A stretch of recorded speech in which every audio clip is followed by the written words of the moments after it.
After nearly 35 years of marriage, Charlotte found herself staring out the kitchen window of her modest home in Savannah, Georgia, wondering when things had changed. Once filled with laughter, late-night talks, and gentle touches, her life with Henry now felt more like a quiet routine than a shared adventure. The love hadn't vanished overnight. It had slowly faded, like an old photograph left too long in the sun. Charlotte wasn't angry. She wasn't even sad. Just numb. There was no affair, no dramatic fight, no betrayal. Only silence. The kind of silence that creeps in when two people stop seeing each other. When her husband came home from his morning walk, he kissed her cheek absent-mindedly and asked what was for dinner. That was their connection now. Meals, schedules, errands. Somewhere along the way, the woman who once adored her husband now barely recognized the man beside her. And yet Henry had no idea. To him, everything seemed fine. But Charlotte had begun to ask herself questions she never dared to before. Is this all there is? Do I still feel alive in this marriage? What happened to us? The answers frightened her, but they also awakened something she hadn't felt in years: clarity. It was a rainy Tuesday afternoon when Charlotte realized she hadn't laughed, really laughed, in months.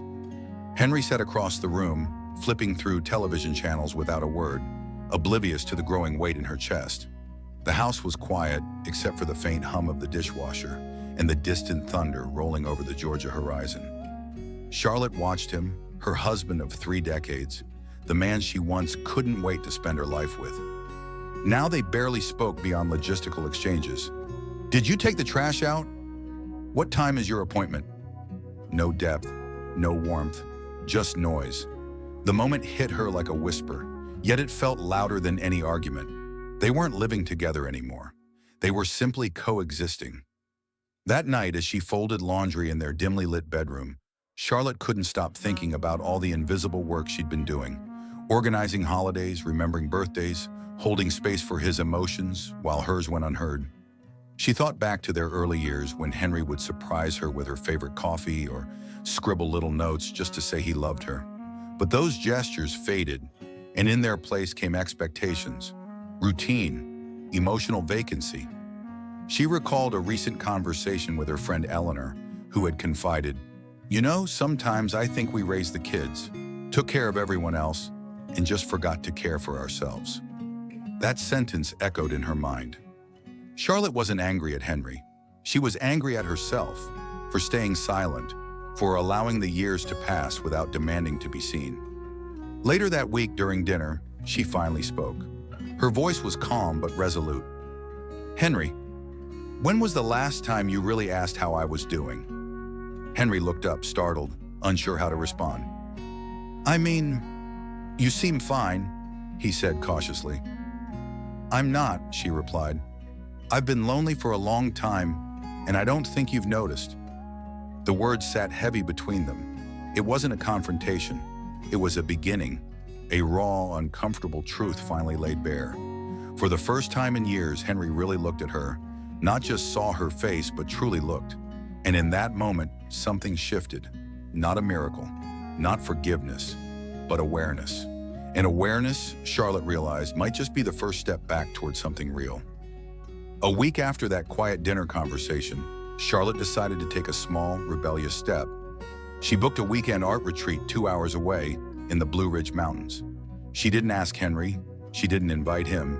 She simply told him, over coffee, "I'm leaving Friday. I'll be back Sunday."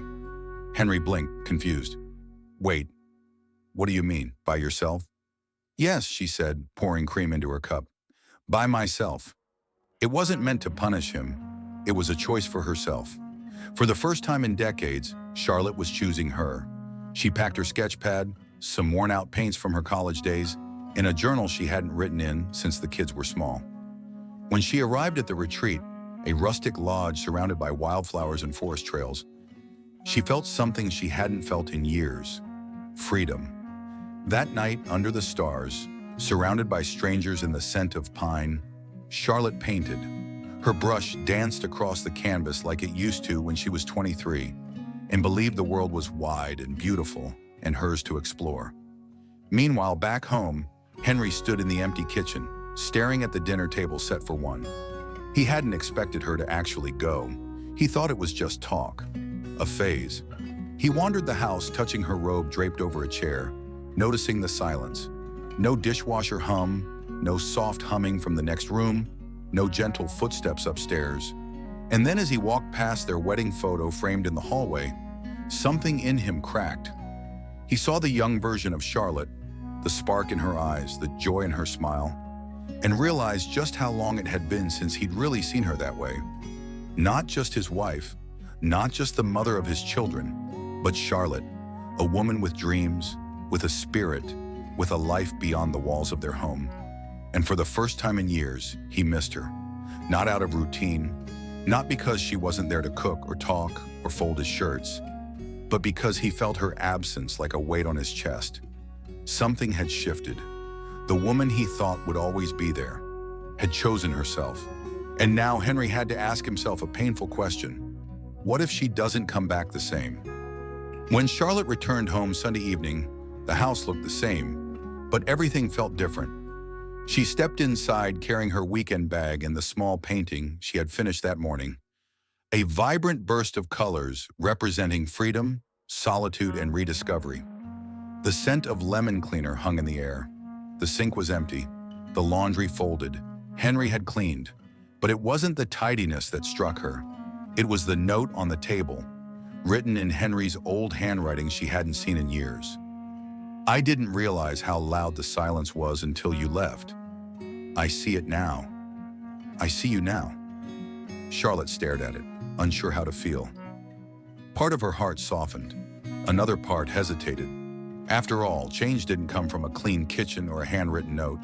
Change came from consistency, from understanding, from real effort. That night, as they sat quietly on the back porch with mugs of tea in hand, Henry turned to her, not with excuses, but with questions. How was it? He asked. What did you learn? She hesitated, then said, I remembered who I was before I became everything for everyone else. He nodded, his eyes welling with something unfamiliar. Humility. I think I forgot that you were your own person. I'm sorry, Charlotte. I really am. There was a silence between them, not the hollow kind they'd grown used to, but the kind that made space for something new. For the first time in years, Charlotte felt her walls loosen. Over the next few days, things didn't magically change, but subtle shifts began to happen. Henry started joining her on morning walks without being asked. He started listening without interrupting. And one evening, he brought home a small easel and said, I thought maybe you'd like a real space to paint. It wasn't a grand gesture. It was something better. Awareness turned into action. Charlotte's perspective had changed. She no longer waited for Henry to fill her cup. She had found a way to fill her own. But she also saw that growth wasn't just possible for her. It was possible for them. Maybe the marriage they once had was gone, but perhaps, just perhaps, something even deeper could take its place. Something born not from youth or infatuation, but from the courage to face each other with truth. A few weeks later, on a quiet Sunday morning, Charlotte woke up not to the sound of the television blaring or dishes clinking, but to the gentle strumming of a guitar. She walked downstairs to find Henry sitting in the sunroom, fumbling his way through chords on an old acoustic guitar that had collected dust in the attic for over a decade. He looked up, sheepish. Remember when I used to play this thing? She smiled faintly. I do. You used to sing that terrible song about pancakes. He chuckled, strumming a broken melody. I thought, maybe we could both try picking up the things we lost along the way. It wasn't just about music. It was about intention.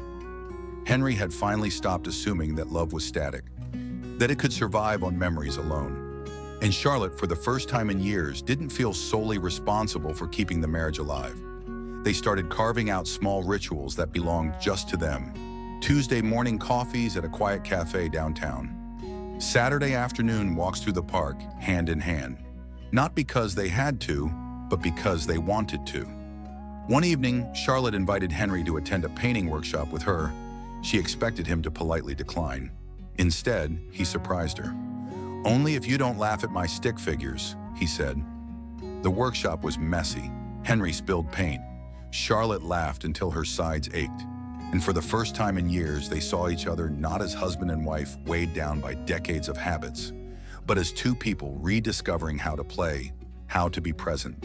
There were still difficult days, moments when old patterns crept back in, but something had shifted.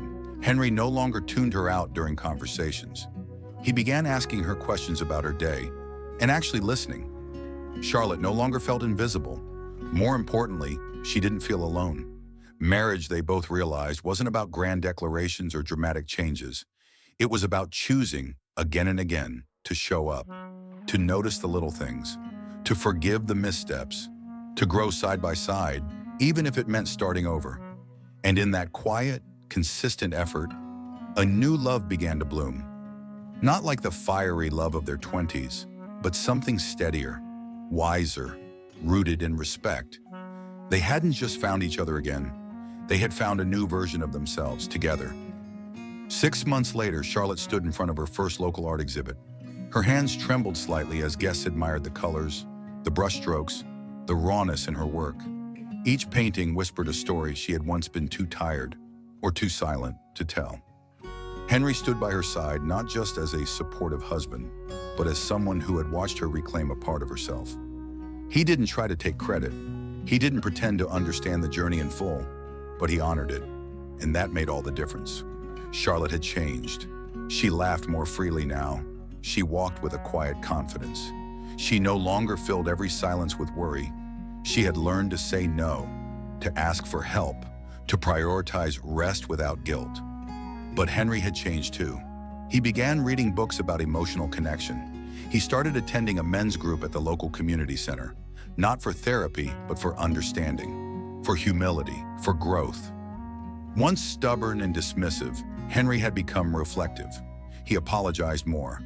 He expressed gratitude often. He began helping with household chores, not because she asked, but because he finally saw how much of it she had carried alone. They had arguments still. They weren't perfect, but now disagreements didn't end in distance. They ended in conversations, in effort, in repair. One night after they finished cleaning up from a small dinner with friends, Charlotte turned to him and said, "You're different." Henry paused, unsure whether to feel proud or exposed. "Is that a good thing?" She stepped closer. "It's the best thing." Their love was no longer based on routine or responsibility. It was based on recognition, on mutual respect, on shared growth. And for Charlotte, the greatest shift wasn't what Henry had become, but what she had reclaimed: her voice, her space, her sense of self. For the first time in years, she didn't fear growing older.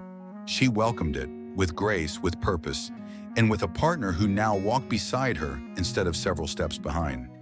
They had learned that true intimacy wasn't about always agreeing. It was about feeling safe to be your full self, knowing the other person would stay present. And so, in the soft light of ordinary evenings, in quiet glances across the dinner table, they discovered a new rhythm, not fast, not loud, but real.